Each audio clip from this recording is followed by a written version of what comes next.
ჯულია პასტრანა დაიბადა 1834 წელს პატარა დასახლებაში, სახელად სანტიაგო დე ოკორონი, სინალოაში, მექსიკაში. ზუსტად რა მოხდა მის პირველ წლებში უცნობია, რადგან ჯულიას აღზრდის შესახებ ინფორმაცია წყაროების მიხედვით ოდნავ განსხვავდება. მისი ადრეული ცხოვრების ერთ-ერთი პოპულარული ვერსიის მიხედვით, ჯულია ეკუთვნოდა ამერიკელი აბორიგენების ტომს, რომელსაც რუთ დიგერები ეწოდებოდა.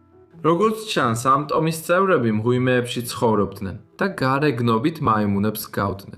ამბავი აგრძელებს თხრობას, რომ ქალი სახელად მისის ესპინოზა სამწუხაროდ გაიტაცა ამ ტომმა და გარკვეული დროის განმავლობაში მღვიმეში თხwed ჰყავდათ. თუმცა საბოლოოდ მისის ესპინოზა მოახერხა რუთ დიგერებისგან გაქცევა და თან ახალგაზრდა ჯულია პასტრანაც წაიყვანა. მიუხედავად იმისა, რომ ეს ამბავი ნაწილობრივ მის ადრეულ ცხოვრებაზეა დაფუძნებული, იგი მისმა მომავალმა დამსაქმებლებმა გამოიგონეს გაყიდვების გასაზრდელად. ტომი, რომელსაც ჯულიას დედა ეკუთვნოდა, მექსიკის მკვიდრი იყო, მაგრამ ისინი მაიმუნებს არ გავდნენ და არც მღვიმეებში ცხოვრობდნენ. დაბადებიდანვე ჯულიას უცნაური გარეგნობა ჰქონდა. ის სქელი შავი თმით იყო დაფარული და დიდი გამოშვერილი ყბა ჰქონდა, უზარმაზარი კბილეკლებით. მიუხედავად იმისა, რომ იმ დროს ეს ცნობილი არ იყო, მისი სხეული დაფარული თმა იშვიათი გენეტიკური მდგომარეობის, ჰიპერტრიქოზის შედეგი იყო. ზოგიერთი წყარო ამტკიცებს, რომ შვილის გაჩენის შემდეგ დედამისი მას უვლიდა. ისინი ერთად ცხოვრობდნენ ოგორონის მახლობლად და ადგილობრივები მას მგელი ქალად მოიხსენიებდნენ. ამბობენ, რომ ჯულია დედასთან ერთად დარჩა ადგილობრივ საზოგადოებაში, მაგრამ როცა დედა გარდაიცვალა, ბიძამიგი ცირკში გაყიდა. მისი ისტორიის კიდევ ერთი ვერსიის მიხედვით, ჯულიას დაბადების შემდეგ დედამ ტომი დატოვა, თუმცა უცნობია გააძევერს თუ თვითონ გაიქცა. დაახლოებით 2 წლის შემდეგ მიიჩნევა, რომ პატარა ჯულია და მისი დედა მწყემსების ჯგუფმა იპოვა, რომლებიც დაკარგულ ძროხას ეძებდნენ და მათ მღვიმეში იმალებოდნენ. ამის შემდეგ ჯულია და მისი დედა უახლოეს ქალაქში წაიყვანეს.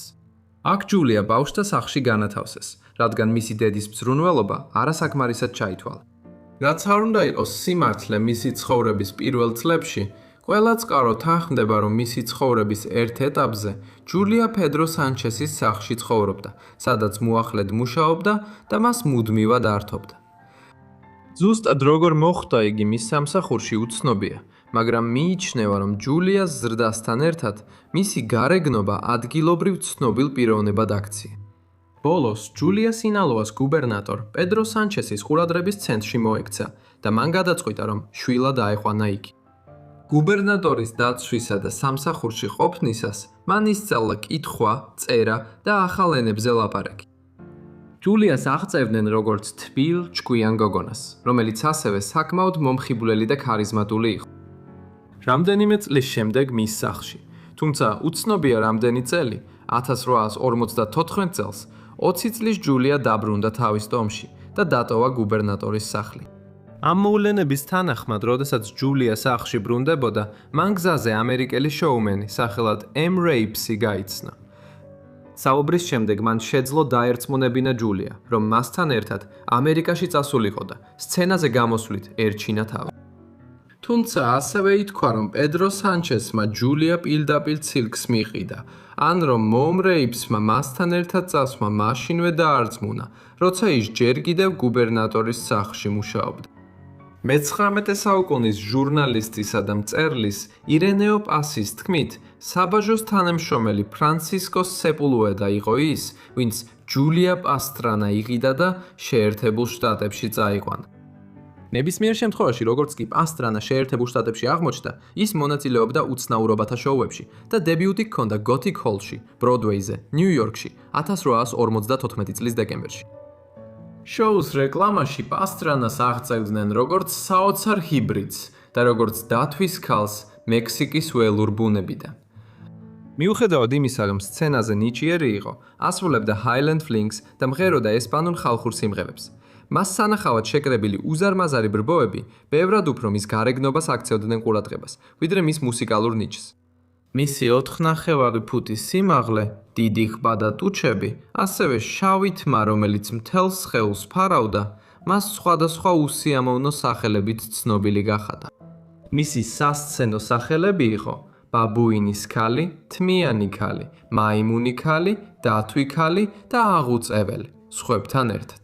ნიუ-იორკში გამოსვლების შემდეგ პასტრანა აღმოსავლეთ სანაპიროსა და კანადის სხვადასხვა ქალაქში მოგზაურობდა. ასევე პასტრანა ესწრებოდა მრავალ სამხედრო ბალსა და გალა-საღამოს. აღნიშნულ ღონისძიებებზე მისი მზარდი პოპულარობის გამო ბევრი მამაკაცი რიგში იდგა მასთან საცეკვაოდ. ამ დროისთვის მას უკვე ჰყავდა ახალი მენეჯერი, სახელად თეოდორ ლენდ. მას შემდეგ, რაც პასტრანას პოპულარობა ამერიკაში გაიზარდა, თეოდორ ლენდმა იცოდა, რომ შემდეგი ნაბიჯი იყო მისი ევროპაში გასტროლებზე წაყვანა. მისი ცხოვრების განმავლობაში ლენდმა პასტრანას სხვადასხვა ექიმისა და მეცნიერის მიერ გამოგლევებზე ატარდა. ის ამას მხოლოდ იმისთვის აკეთებდა, რომ თავისი სარეკლამო კამპანიებისთვის სანდოობა მიეცა, სადაც აცხადებდა, რომ პასტრანა ჰიბრიდი იყო, რაც მას საშუალებას აძლევდა აუდიტორია და შემოსავალი გაეზარდა. ექიმმა ალექსანდერ ბომოტმა პირადად გამოიკვლია და დაადასტურა, რომ ის ნახევრად ადამიანიანი და ნახევრად ორანგუტანი იყო. სხვა ექიმებიც დაეთანხმნენ ამ შეფასებას. ერთ-ერთმა განაცხადა, რომ პასტრანა განსხვავებული სახეობის იყო. ლონდონში ლენდმა გააგრძელა პასტრანას შესახებ ტყუილების გავრცელება სარეკლამო მასალებში. რადგან მისი ცრუ განცხადებები დიდ აუდიტორიას იზიდავდა, ცვლილების მიზეზს ვერ ხედავდა. პოსტერებისა და სარეკლამო მასალების მიხედვით, პასტრანას ტომი მღვიმეებში ცხოვრობდა და ახლო ურთიერთობა ჰქონდა დათვებთან და მაიმუნებთან. თუმცა ლენდმა იზრუნა იმაზე, რომ პოტენციური კლიენტები არ დაეფრთხო და დაარწმუნა ისინი, რომ პასტრანა კომუნიკაბელური, ჭკვიანი, კეთილი იყო და რომ ქალის ბუნება ორგუტანებზე ჯარბობდა. მიუხედავად იმისა, რომ ზოგი ადამიანი ამ აბსურდს იჯერებდა, სხვებმა იცოდნენ, რომ ის, რა თქმა უნდა, ადამიანი იყო და არა მაიმუნისა და ადამიანის ჰიბრიდი. როდესაც მას ბოსტონის ბუნების ისტორიის საზოგადოების შედარებითი ანატომიის სპეციალისტმა სამუელ ნილონ ჯუნიორმა გამოიკვლია, მან განაცხადა, რომ პასტრანა სრულყოფილი ქალი იყო, რომელიც ასრულებდა თავისი სქესის ყველა ფუნქციას. ქირურგი ფრენსის ბაკლენდი მას 1857 წელს ესტუმრა, როდესაც ის ლონდონში იმყოფებოდა. მან მისი მდგომარეობის შესახებ ასე აღნიშნა: მე მჯერა, რომ მისი ნამდვილი ისტორია ის იყო, რომ ის უბრალოდ დეფორმირებული მექსიკელი ინდიელი ქალი იყო. მან ასევე აღწერა მისი სახის ნაკვთები როგორც საზაველი, მაგრამ დაამატა, რომ მას ჰქონდა ძალიან კარგი ფიგურა, თკბილი ხმა, მუსიკისა და ცეკვის დიდი გემოვნება და შეეძლო სამ ენაზე საუბარი. პასტრანას გარდაცვალების შემდეგ ცნობილმა ინგლისელმა მეცნიერმა ჩარლზ დარვინმა მისი შემთხვევა განიხილა და აღნიშნა: ჯულია პასტრანა, ესპანელი მოცეკვავე, იყო გამორჩეულად კარგი ქალი. მაგრამ მას ჰქონდა სქელი, მამაკაცური წვერი და ბალნიანი შუბლი. კბილების სიჭარბის გამო მისი პირი წინ იყო წამოწეული და სახე გარუდას მსგავსად გამოიყურებოდა. დროის გასვლასთან ერთად ლენდმა სცენაზე პასტრანას ექსპლუატაციით მცირე ქონება დააგროვა. ის მდიდარი კაცი იყო, მაგრამ მაინც იმედოვნებდა, რომ კიდევ უფრო გაზრდიდა თავის სიმდიდრეს. როგორც ამბობენ, ახლა როცა პასტრანა ცნობილ პიროვნებად იქცა, მას ბევრი ქორწინების წინადადება შესთავაზეს. თუმცა ამბობენ, რომ მან უარი თქვა, რადგან ეს კაცები საკმარისად მდიდრები არ იყვნენ. ზოგი ისტორიკოსი ამტკიცებს, რომ ლენდი იმედოვნებდა, პასტრანას ძალიან დიდარ კაცზე დააქორწინებდა, რათა დააქორწინებდა, რათა თვითონ გამდიდრებულიყო. თუმცა, როდესაც პასტრანათი დაინტერესდნენ კონკურენტი შოუმენები, მაგალითად ფიტი ბარნუმი, ლენდმა გადაწყვიტა, რომ აღარ შეიძლებოდა რისკზე წასვლა.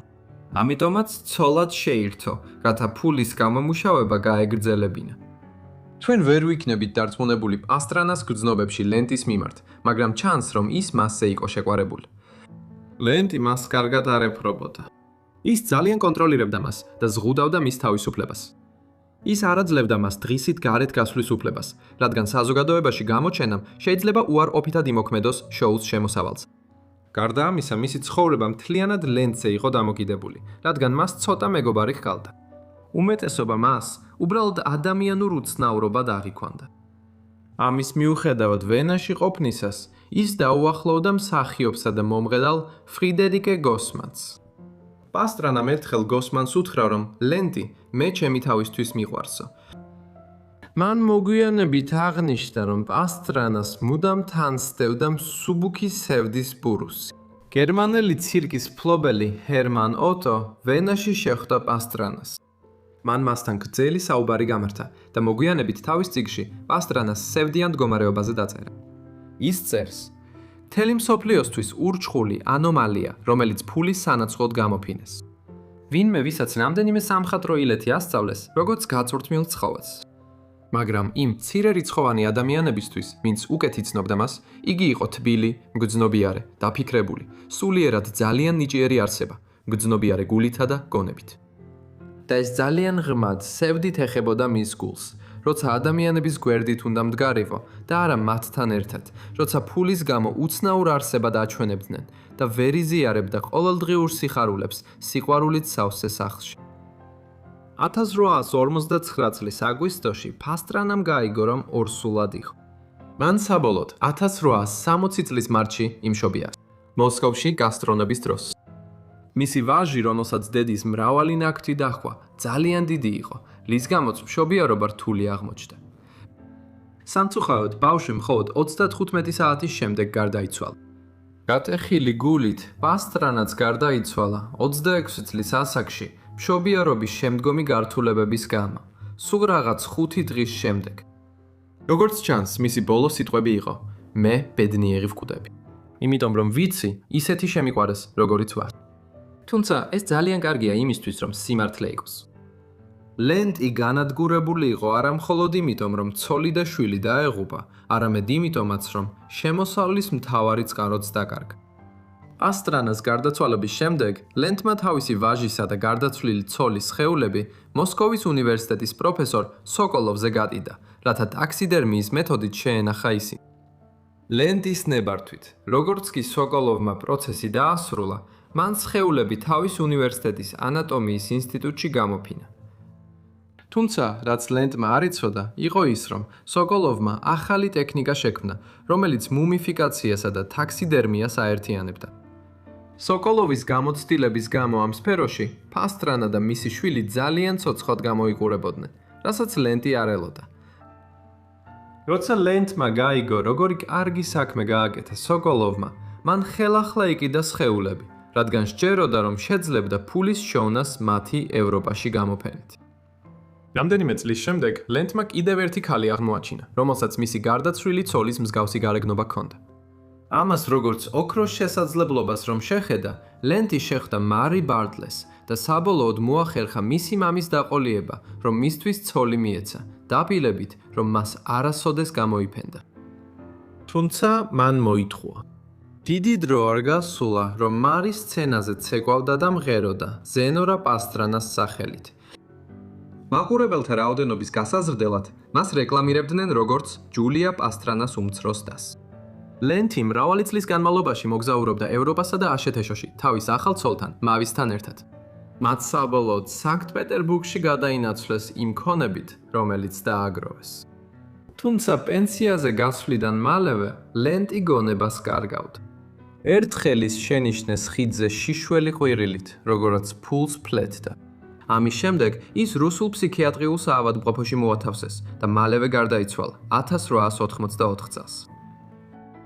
მისი ქრივი მარი გერმანიაში დაბრუნდა და პასტრანას და მისი შვილის ცხედრები გაყიდა. დაახლოებით 50 წლის განმავლობაში ცხედრები გამოფენილი იყო მსოფლიოს სხვადასხვა ადგილას, მათ შორის მუზეუმებში, ცირკებსა და გასართობ პარკებში. 1950-იან წლებში ცხედრები საცავში ინახებოდა. თუმცა 70-იან წლებში ისინი კვლავ გამოიფინა შვედეთსა და ნორვეგიაში, მაგრამ ამას საზოგადოებრივი აღშფოთება მოჰყვა. 1973 წელს ცხედრების მფლობელმა ჰანს ლუნდმა ისინი ოსლოსთან ახლოს კარნავალის საწყობში განათავსა. სამწუხაროდ 1976 წლის აგვისტოში საცავში შეიჭრნენ.